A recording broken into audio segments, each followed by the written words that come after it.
morning, everyone. Welcome to the UBC Learning Circle, hosted by the Center for Excellence in Indigenous Health. We hope you all had a wonderful holiday and are excited to kick off the new year with us. We're joined today by Andrea Medley, Shelda Castor, Cassidy Coate, and Patrick Smith. And we're going to chat a little bit about Indigenous harm reduction. Before we begin, I would like to acknowledge that we are on the traditional, ancestral, unceded, and occupied territories of the Hunkaminam-speaking Musqueam people. I would also like to acknowledge the First Nations Health Authority for generously funding the Circle. As we all gather here in Circle to have what I'm sure is going to be an engaging and informative dialogue, I'd like to state that the Learning Circle and all of our webinars are meant to be an inviting place for everyone. We work hard to ensure that these online spaces we operate are an LGBTQ plus safe space. We strive to continue to make that happen. Particularly for today, the topics we cover can sometimes be sensitive or emotionally triggering. So today we recognize that Indigenous harm reduction is an emotionally salient topic for many of us. Please make sure that you're looking after yourself. If at any point you feel you need to talk to a friend or an elder or a counselor or a family member, please don't hesitate to do so. As always, we will be monitoring the chat box to make sure that your input is recognized and any questions will be addressed by the group. We only ask that you do so, that you contribute to the chat box respectfully and in consideration of everybody else that's here to access the space in a safe way. So, on to introductions. In case you didn't know, my name is Cole. I'm from the Chewethil First Nation, and I'll be trying to facilitate the conversation as much as possible. In the room, but off camera, we have Cynthia, our production coordinator, and Jordan, our assistant coordinator. Since there's so many of us, I think I'll kind of just let you guys introduce yourselves. Andrea, can we start with you? Sure. Cool. Hawa, Cole, and everyone here for the invitation to another Learning Circle. It's great to be back, and I'm really happy to be here with my friends and my colleagues and to talk about something that is all so important to us in the work we do in Indigenous harm reduction. My name is Andrea Medley, Joth Kigana Hinidikyang. I'm from Old Masset, Haida Gwaii, and I'm an educator on the Indigenous Wellness team at First Nations Health Authority, and I'm really happy to be here today. My name is Cassidy Coate. I use she, her pronouns. I am Wet'suwet'en from Morristown, and I'm the provincial outreach educator focusing on harm reduction with the Yosnawas program at YouthCo. Hi, I'm Shelda Castor. I'm the Secretary of the Western Aboriginal Harm Reduction. I'm a Chapwitz from the Cree Nation in Saskatchewan. And thank you for letting me be here. Good morning, everybody. My name is Patrick Smith. My traditional name is Forebears. I come from the Kwagaleaf Nation, and my work is I'm the director of a program called Culture Saves Lives, and we're based in the downtown east side, and now more provincial. Mm-hmm. Great, cool. So to kind of get the conversation rolling here, I was wondering if you guys could share with me how you each got involved in Indigenous harm reduction, just to kind of start off with. Andrea? Sure.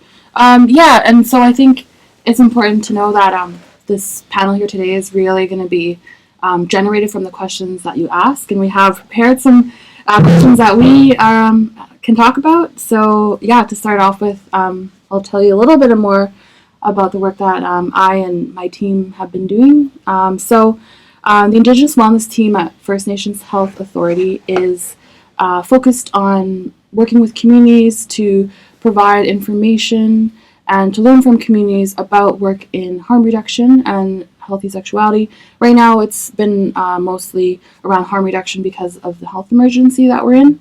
The team has been together since April 2016, which is the same time that the health emergency was called. So we've been busy going across the province, working with communities across the province for the past 2.5 years. Really listening to what's happening in communities, providing information that we have around harm reduction and what that can look like, and really just sharing openly and helping support each other through this really difficult time. And it's so awesome to have my friends and my colleagues here, because we really do work together as well. Like, we do this work in partnership with our other Indigenous groups and our other health service providers and harm reduction coordinators. So I think it's really great to have so many people here, so many passionate people here to talk about the work that we've been doing in harm reduction. For me in particular, harm reduction's been like part of my everyday life routine since I was about 17, 18. I am a recovering addict. I've been in my harm reduction sobriety, I like to call it, for 3 years now. And so harm reduction's basically been a part of my life for a while now. And when the position opened up, being Indigenous and also having that knowledge of harm reduction from my personal life, I applied and just gave what my own personal knowledge was of living with harm reduction on a daily basis.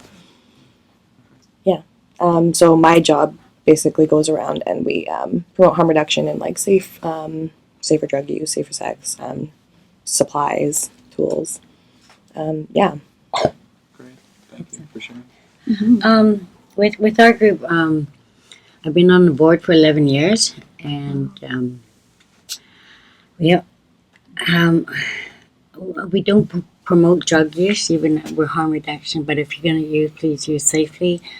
You want to go detox, we're there for you.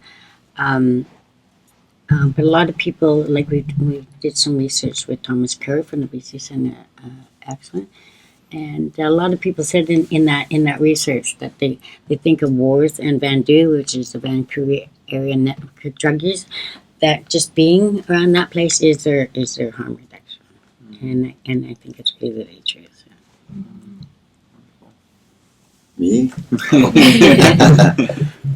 Long answer, short answer. I mean, similar. I think I came to this work mostly through a lot of field research, starting at a young age. I mean, I remember I was 4 years old and some dudes that looked like they're out of a Serpico movie kicked my door in because, all my older siblings were heroin addicts and whatnot. So, I remember me and my little friends, we'd do needle sweeps in the backyard at like 4 or 5 years old.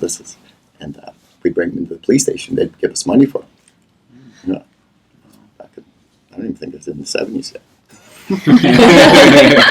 yet. So, and that just, it's always been part of my belief system that, our Creator prepares us for our work. It doesn't put us through a life experience. It's just by chance. Yeah. So it's gradually morphed into a career. Thank you. So, curtailing on that, would anybody like to share a pivotal experience or a turning point in your life that maybe has changed your thinking about harm reduction and the way that you approach that harm reduction? Sure, I can go first. Thanks, Going from like a treatment center, like as an addict, you go through like 12-step meetings and they promote abstinence. For me personally, abstinence didn't work for me no matter how hard I tried. I just kept like relapsing, and I thought that like abstinence was the only way until I kind of was introduced to harm reduction from other programs. And being introduced to that lifestyle of harm reduction moved me from being at my like lower base of life to kind of where I am today. Now that I view harm reduction, I know that like abstinence is for some people and it's not for everyone. And for me personally, I can say abstinence doesn't work for me. Yeah. But harm reduction on a daily basis, I think the moment it changed for me is when I started to work with young people around my age and even talking to them about their experiences. And it kind of sounded hypocritical of me to promote abstinence when I knew it didn't work for me. Right. So the turning point was when I realized how many people were using harm reduction were saving their lives versus abstinence. I kind of realized that, harm reduction, I feel like, is a more safer route to go down from my own opinion and experience. And I just feel like abstinence is not one of the successful ways of coming to, I guess, I'm not sure how to explain it in a little different way, but I know that harm reduction worked for me. And that's when it turned my point on abstinence. For sure, and that's all that really matters to you on a personal level, right? Is what works for you. Mm-hmm. Yeah, with wars, we like to say that now, because most reserves and elders, you're either on the red road or you're using. There's no in between. We're the in between. And we like to use a scenario that we haven't decided to go through that. We're in the doorway and we haven't decided to go through it yet. And, if we want to go through, we will, but, being in that doorway is a safe place for right now. And people have to take their own journeys and decide when they're ready. And a lot of people, you got to realize, you can't go to go get clean unless you got to fix what's the inside. The drug use is just what's that word? It's like a number or like a It's a temporary fix. but yeah, Like a Band-Aid? Yeah. Band-Aid solution? yeah. So what, I'll have to Sure, thank you. For me, similar. I was raised kind of, I was on the street and then, went to a recovery house and a treatment center and got very much, one, which is good for a lot of folks, but just that one mindset of abstinence is the only way. And I was working for Vancouver Coastal Health at the time, which is, they keep pretty tight parameters on their employees. No offense,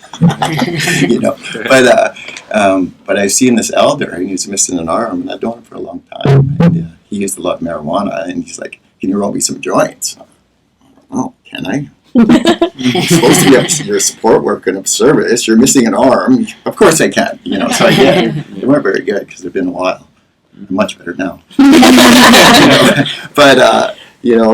But nothing happened. As of service, just helped deepen our relationship, and he felt safe with me in that sense of connection. I'm not judging him, and then feeling that caste system where you have that above and below. We really managed to accomplish a lot of projects together, me and that elder. Yeah, for sure. I think I'm glad that you brought that up. I think a lot of the time it comes down to feeling safe with people and accessing spaces in a safe way. You don't feel like you're being, judged or excluded from something, right? I think that's really important. Thanks, Patrick. Yeah, just if I can jump in, we seen this speaker, and she said that first people need to feel safe, then they can feel loved, and when they feel loved, then they can start taking in information to make changes in their life based on what they feel is right for their life. Yeah, totally. So we have a question from the chat box. So I'll read it out and then we can go from there. Sure. James says, I noticed the FNHA called their medical area mental wellness, whereas Fraser Health and perhaps other health authorities have mental health. I found this interesting. Is that by design to make the different perspective of the different things that are handled there more explicit? The question might be a little bit outside that circle, but I thought we'd engage in the conversation. Andrea, do you have anything to comment on that? Around, mental wellness, mental health. Right. Mm-hmm. Yeah, I mean, I can't totally speak on behalf of the mental wellness team, but I think for me, mental wellness is more holistic and it is focusing on that wellness and that strength-based factor as opposed to mental health or mental illness or those types of kind of labeling terms. I think it's a bit more holistic and inclusive, just from my understanding. Great. Yeah. Okay. So we'll move right along. So working in harm reduction, what are some of the challenges you've experienced in learning about harm reduction? How have your experiences and skills kind of influenced the challenges and the way that you approach them? Andrea, would you like to kick us off there? Sure. Yeah, I think that's it's such an interesting question to think about, because I think in the work of Indigenous harm reduction, in some ways it feels so kind of natural and so in alignment with Indigenous values of taking care of each other and not leaving anyone behind and being inclusive. And on the other hand, I think just looking at some of the impacts of colonialism and the way that I was taught about substance use is, I feel like I was taught quite an abstinence perspective, and many of my family members have been through things like AA, and so I think it was really hard to host conversations about safer substance use when there wasn't really a capacity because so many people have been involved in abstinence. So and then you think about the messages that we've all learned in school, like marijuana or cannabis is a gateway drug, and it's going to lead you to all these places, and if you do a drug once then you're addicted, and people that use drugs are bad, and these kinds of ideas that we've all been taught for our entire existence. It's pretty hard to it's impossible to just let go of all that, right? And so I think for me, I really had to do my own learning and reflections on what harm reduction is and what substance use can mean to people, and how it's all such an individual experience, and that I know what works for me might not work for someone else, and just really understanding and what that looks like in daily life, and working to reflect on my own judgments that we all have as well. And I think for me, that's just the big part of it, is that self-reflection aspect, and knowing that I'm continuously learning, and that I'm by no means an expert, and just totally humbled by the things I learn every day with the communities that I get the opportunity to work with. Great, thank you. Some of the challenges I've experienced, I think when it comes to my perspective, I've been questioned a couple times to do some like work for programs that I participated in that led me to my recovery. And my challenge with that was that program, or these specific programs, for me at the time being underage, didn't work for me. They were like in the time in that space, I felt safe. You know, I was being supported in that space, but I didn't learn the tools that I needed in order to come out and not be in the midst of thrown it into the wolves. That's what I'm meaning, like that. I didn't have those tools to go out and face it and be able to create a barrier. I knew how to protect myself inside in my enclosed barrier within these programs. So my challenges were, I was like, I don't know, I can't personally make a perfect way to promote harm reduction when I get asked all the time, like, what is your way of harm reduction? And I can only say reducing harm.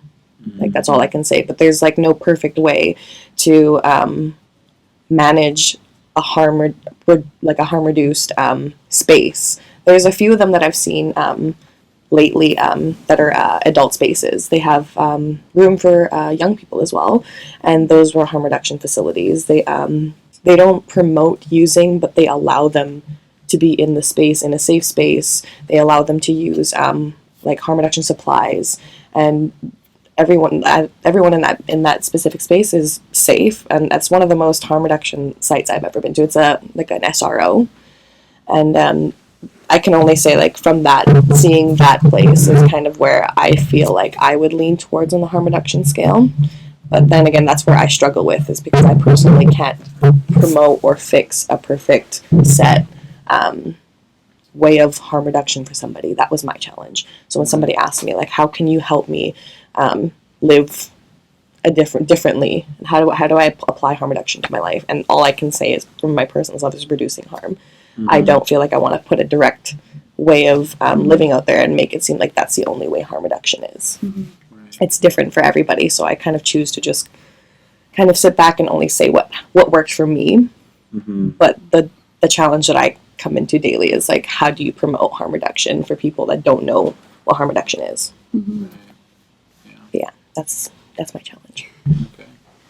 I've been on the work for 11 years, so I've been, before the crisis and everything happened, and the group has about 250 members, but honest to God, about 70% of our group are illicit drinkers, and about 27% are use rock or cocaine, and only about 3% actually use injection, the heroin. But we noticed a change. This is just what I've seen for the last 11 years. But this is what I'm saying about either on the reserves, either Red Road or you're sort of shunned from your community, so they end up down here, and these are the ones that are dying. So we applied for a grant and just for Indigenous people, and we're gonna go out and keep track of our brothers and sisters, and making sure, and especially the girls that are using in the alley. The young girls are the ones that are dying pretty highly and stuff. So we got to keep tabs on them and get them to join our group. And yeah. I've always got these esoteric answers. What I always like to say is, the yoke of colonialism is heavy. We start dividing ourselves as First Nations people by the haves, the have-nots, the sober, the not sober. they've won.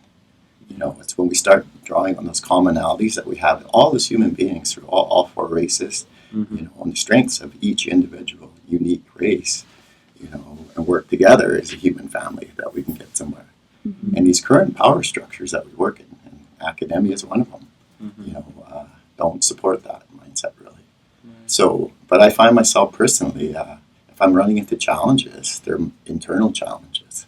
You know, it's something I need to learn how to express better, or you know, because I've been in groups or facility where you kind of get into a bit of a power struggle with somebody. You know, but it's always my challenge on how I can present better and just be more of a kind, loving, gentle reflection of that love and light of the creator. You know, if I find that simple base premises, things usually go better. Wow. Thank you for that. That was wonderful. So the chat is already starting to get a little bit out of hand. So we're going to try to address a bunch of questions here. Question 2. Okay. Questions. We're queuing up. Yeah, I wrote it down though. Okay, so maybe we can start with you. What are your opinions on using marijuana as an exit drug, or the term exit drug, on the road to recovery? What do you think about that? That's from Danielle. Thanks, Danielle. Good question. You know, because, you know, I have to get a bit personal here about, and I'm just talking about the whole plant family, is that I had a kidney stone about 3 years ago, and I knew it was stuck, so I was on and off with Dilaudid. I started using opiates really young as a kid, and somebody told me that, you know, it's like a pilot light in the stove. It never really goes out. It can just go up or down, so it's always kind of lurking. So, you know, I was getting out of hand with those things in no time. I thought, oh, I'm in trouble. You know, so I started researching online, and I found, you know, many different plant families that have, you know, lots of proven success. But it's hard to patent a plant or a tree or things like that. Another learning to kind of make money. You know, but I think it's, and I learned this by going to ceremonies in other countries, like in Mexico and things like that. It's not so much about the substance, it's about the intention behind the substance. You know, what are you using that for? You know, how is it, you know, and that's an individual thing. Once again, you know, I'm a big proponent of individual freedom and sovereignty for people. But yeah, in Mexico, there's no problem being at a Sundance. People would like marijuana, but it's fine. Around here, you would be thrown out of there in about 30 seconds. You know, maybe not these days, actually, but I mean, it's still kind of frowned upon. You know, where it's more like, you know, it's things that our Mother Earth, you know, the water, the sun, the air, these things have never let us down since the beginning of time. They've always been there. They've been constants in each and every one of our lives, you know, and all of our ancestors' lives. And as the pipelines go through. Yeah. So, you know, what she gives us, they're all tools. You know, there's many, many of them. And we've just scratched the surface. You know, MAPS is probably a good place to look, you know, if you want more information about that. What does MAP stand for? I don't remember, but the ones do all the research on like MDMA. They have an MDMA trial going right now and things like that, which is a chemical, but yeah. Okay. Can Hope that answers your question. I add something to that? Yeah. I personally, like from my own opinion, I support using marijuana as an exit drug. I use that kind of lightly. I don't believe that it is a gateway drug at all. I've personally never lit up a joint and went, I really want to do some crack right now. Like, I've never had that experience. So I can't speak for anybody else but myself. And all I can say is, like, from the route I was taking at such a young age, and it was going pretty far down.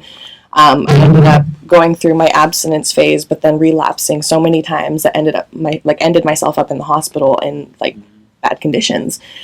So I realized that I think that personally I was looking for something that was I was trying to cope with myself, I guess, because I grew up in, you know, a foster care system. I didn't have my parents with me, so I guess maybe in that way I was trying to cope. Maybe I guess in general, as a young person, I wanted to be happy, and I thought using drugs, that's what was bringing me there. Didn't realize that it brought me down to a really, really shitty level, mind my language, but it brought me down to a really bad level. And eventually, once I finally realized that abstinence wasn't the route that I could go down, I kind of just stuck to marijuana, and I haven't touched a substance since.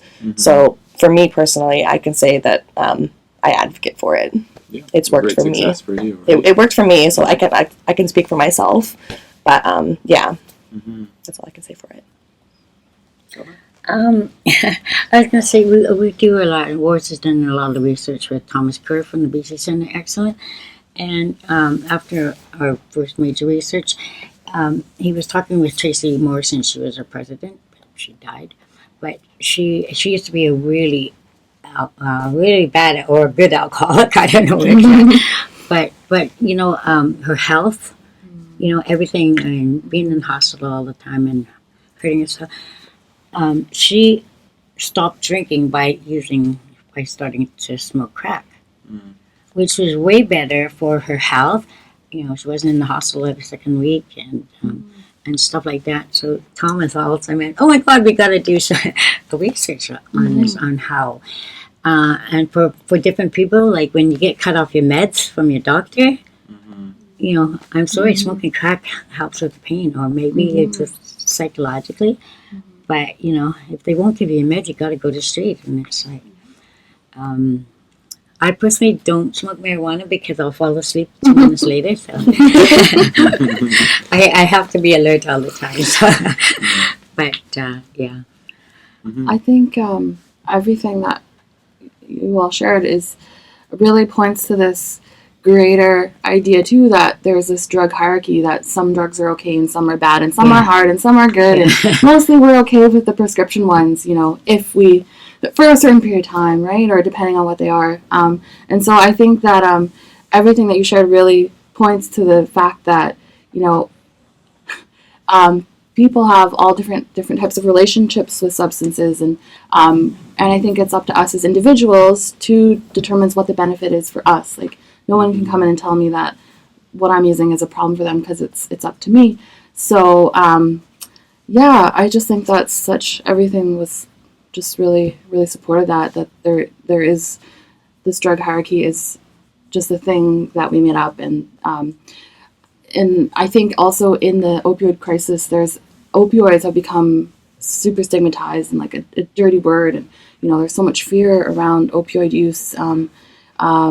And I think that for people, you know, not everyone enjoys the feeling of taking an opioid, right? And not everyone enjoys the feeling of smoking cannabis, and not everyone enjoys the feeling of smoking crack. So I think with our different relationships is that, yeah, just recognizing they are all different, and yeah. That drug hierarchy is so arbitrary and influenced by historical nuances that are kind of ridiculous when looked at it, you know, in the grand scheme of things. So yeah, echoing those points exactly. Andrea, before I continue on with my long list of questions, did you want to bring forward your question? Sure, if I can. Thank you. Yeah. The perks of being on the panel.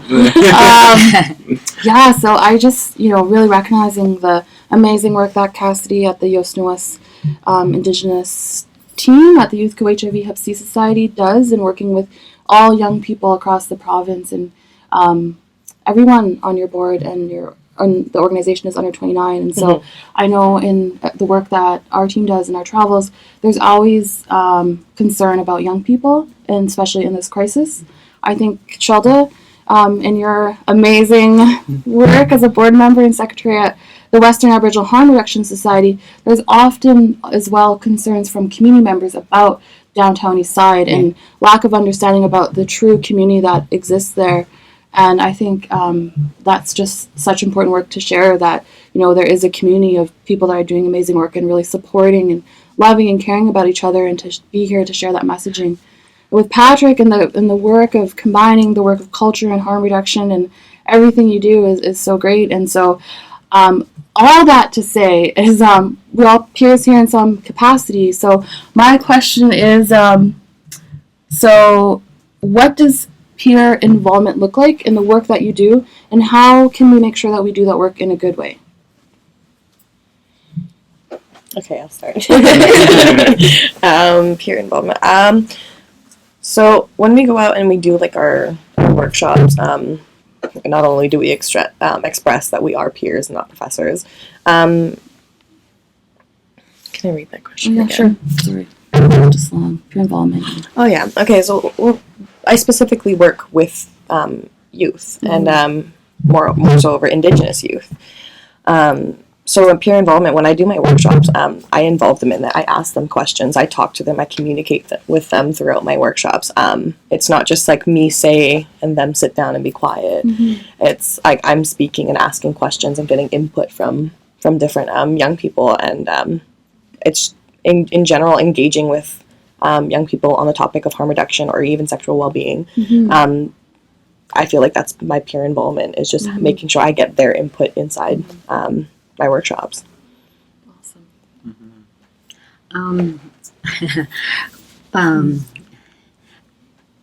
I like, because Wars is right smack dab up in the middle of the downtown east side. People don't realize what a community we have, especially among the natives there. We all stick together and stuff. And the last time I was at a conference, I said, I like to call Wars the newest band, newest native band, because and somebody when we did our research, we used talking circles as a way of getting our research, and one of the ladies from the Peter Wall Institute of Advanced Studies asked us whether it was a faux pas for us to use talking circles, and I said, well, we're natives from all over Canada, and at first we thought, we're always stepping on toes or this and that. But the thing is, none of us grew up with a culture. We're either, residential school, 60s scoop, or still the remnants of the broken family and shit like that. And so we're just finding our way, and we're making our own traditions and stuff. But people think it's very scary down there, but I'm not promoting people to come down there. But no, we're really tight. I love my members. That's an interesting question. I really don't, use that term too much, peers. Most of the folks that kind of work for Culture Saves Lives is, we're all family, blood related. So, we don't really try and see it that way. We see ourselves as a family. Some people are on the street, some aren't. Sometimes they stay at our office overnight and things like that, and we're okay with it, because we're not going to put our family out on the street, so it has its challenges in that way. But, I just find the language is, we get so trapped by it lots of times, have so much power in our society, like, a postdoc in epidemiology sounds a lot more, has a lot more weight in the society than up here. If I wanted somebody to talk to somebody about drugs, I'd rather go talk to somebody about 30, 40 years experience in the street who did them every day of their life, than somebody who read about it in a textbook. And could come up with the right jargon. So I really try to get away from those terms and just question things. I question a lot of things. Active thinker, active mind. A little too much. So we'll come back to the questions from you guys. Melissa says, I'd like to see more Indigenous support circles for youth in the mid-Vancouver Island. So many youth under the age of 16 are active in meth and heroin. Lack of youth programs and availability for a program is making them tough. Waiting for a space as well, the waiting for them is what makes them vulnerable to use. Do you guys have any thoughts or input on that problem of having like a lack of programming leading to longer wait times, which can leave some people feeling kind of vulnerable, right, out on their own without any supports? I agree that there is a lack of youth supports for this. Seeing as from my view at that age, growing up in the Vancouver area, that was the heaviest time when drugs were introduced to me, and all of my friends in high school, all of us can attest that that was the time that drugs were heavily influenced. And this is the greatest, this is good. But we had no supports around us that were trying to get us. They were trying to kind of set us on solid ground. There was no supports that kind of showed us a different way. That kind of was the only way that was set. And then eventually when we did find this program, when I found the program, not everybody did, there was only one. And it was only one for young people within my area. And so I can agree that there is a lack of youth supports within the area. And I mean, there is a lot in the Vancouver area, but within BC, we're struggling in that area. Yeah. Do you have anything to add, Patrick or Andrea? I mean, I can just say one word, like Portugal.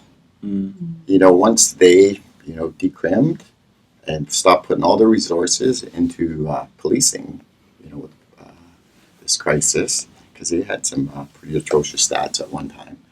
You know, now they've got all kinds of resources. We spend so much money on, you know, trying to police our way out of this that we're not going to.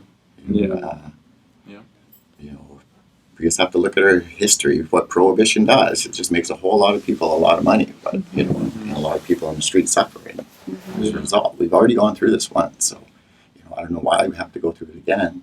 So yeah, there's lots of resources out there just getting squandered in places they don't need to be.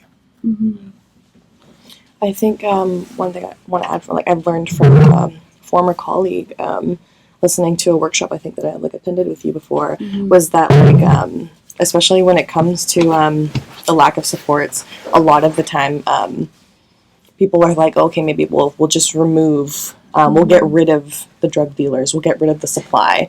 Right. But like I heard before, like there's drug dealing and using substances, like it's a business. There's the supply, and then there's the demand. If you take away the supply, there's still the demand there. So working at the demand rather than taking away the supply, that's where we need to fix. We need safe supply. Safe supply. You know, and it's, you know, speaking of youth, like, and this isn't prophecy once again, it says every generation is going to get stronger, you know, and I see that, you know, so I think we really have to, you know, work hard to support our youth, because they're the ones who are really going to be making the changes for our grandchildren, our great-grandchildren, you know, and so on, you know, so yeah, I really wish more resources would go into youth treatment centers, but also I think what gets left out lots of times is input, you know, on what's this look like, how does this fit the needs, you know, once again, it comes from somebody who doesn't really have that experience, you know. It's a lot of importance of peer involvement. Exactly. Just to add one more thing, I think too, like, we've done such a disservice to young people and youth in saying, you know, just don't do it, drugs are bad, and without actually sharing facts or ways to keep ourselves safe and real information. You know, we kind of sometimes treat our youth so paternalistically that we're not really engaging in real conversations and giving young people the tools to use substance safely if that's what they're engaging in. And so I think looking at the way that we provide information education is really important, and to provide a space for youth that are using substances to be in, because I know that in a perfect world, you know, that wouldn't be an issue, but I also know that, you know, many of the youth programming that we do have, dances and groups, it's a zero tolerance space. So I think really looking at support groups, whether or not a young person is going into treatment, just having people there to provide education and different ways of connecting. And in the work that we do in Indigenous harm reduction, we know a lot of increased substance use is like often from disconnection and trauma and grief. And so looking at ways that we can support young people who might be struggling with some of these feelings is important too. Great. Yeah, so critical. I echo a lot of the points that you guys made in terms of youth being so important, and that the lack of programming is something that we really need to. And again, kind of circling back a little bit on that we talked about between supply and demand. I mean, at the very least, we spent a long time trying to solve this problem by attacking the supply. Why not try the other way? Do you know what I mean, on a mass scale? So we have another question. Thank you very much, Melissa, for that question. It was wonderful. We have another question from Crystal. She wants to hear from everybody. What's your advice to First Nations who don't know their own cultural teachings that can relate to harm reduction? Who don't know their own cultural teachings that relate to harm reduction. So cultural teachings that relate specifically to the topic. I like Patrick. Patrick? I'll say something. Well, like for wars, we're just like you say, none of us know our cultures, and just the fact that we're all together helps, and slowly learning about not only our personal culture, but other, like the Haida or the the Gitsin and stuff like that. It's all a learning thing, and you find how much more you bond. Like in wars, once a month we do this thing called Where I Come From, and even though we've known these people for 10 years, and you say hi to them and stuff, all of a sudden they tell their story, and it's like, oh my God, like you really know them. And to have our meeting be dead silence for 45 minutes is quite unheard of. But now we actually know this person, and we all had a reason on how we ended up in the downtown east side. And we actually go into how like when we started drugs and what brought it upon and stuff like that. But our divorce group is a really safe place for people to talk about anything. Sometimes they talk about too much, but no. I don't know if any of you guys rode here on horseback or showed up in a canoe. My point being is that, we adopt so many Western technologies, things like that, other modalities of wellness and care, like yoga and things, which are all good things, but then if we kind of were like, somehow this doesn't fit me. But for me personally, I went to Round Lake, and I think in '92, and I met a medicine man there named Melvin Graver, really great guy. And so I started going to his Sundance in North Dakota, and I'm Coagulous, but what I learned is that, it's a spiritual bridge home, enough of our common values and beliefs, they're all the same pretty much, about family, connection, love, respect, taking care of the environment. They're, all in all of our cultures. They're all Indigenous cultures throughout the world. So it's just, once again, learn that good stuff, and it's a beautiful culture. I love it. I've always known I'm not Sioux. Thankfully now I got, a whole team of, Kwakwaka'wakw people working with me who know their language, who know our ceremonies, and they teach me. It's great. We're doing outreach to the downtown east side, and I'm getting language lessons. I'm pretty rich that way. So, but, that's been a long road, and, how somebody explained it to me once. They said, all streams start at the top of the mountain. Some meander and take their time, and some just rush straight down, but we all get to the same place eventually. Whatever stream it is, that's our own journey. I like that. Yeah, it's really nice. Do you mind reading the question again? Yeah, sure. It's what's your advice to First Nations who don't know their own cultural teachings that relate to harm reduction? I guess my own advice. So my grandmother was taken up in the 60 scoop, and then so on. Like, I got taken into foster care, so I didn't actually get to learn my culture or any type of harm reduction ways to do with me and like my background. And neither, like, my grandmother just started learning these ways for a long time. We got raised in Christian church, so harm reduction wasn't exactly a thing that existed. So I guess from like my opinion, I just took care of myself. Whatever I did that I needed to personally do to make myself feel better as a person. I would reach out whenever the opportunity came forward for Indigenous ways of reducing harm to myself. I would do some practices that I learn of, but from my standing point, I would just say just taking care of yourself is really all that matters in harm reduction, I guess. I think that's kind of a theme everybody's touched on, right? It's just finding your own way and your own journey there, whatever that looks like. Andrea, do you have anything? Yeah. Sorry, I didn't mean to cut you off there. I'm like, I hope he's not cutting me off. I have something to say. I think access to culture is so important, and it's also such a kind of barrier for many people. I think especially, I think we're going to get to some questions around this, but in our work of Indigenous harm reduction, I think people that use substances are really often left out of being able to participate in culture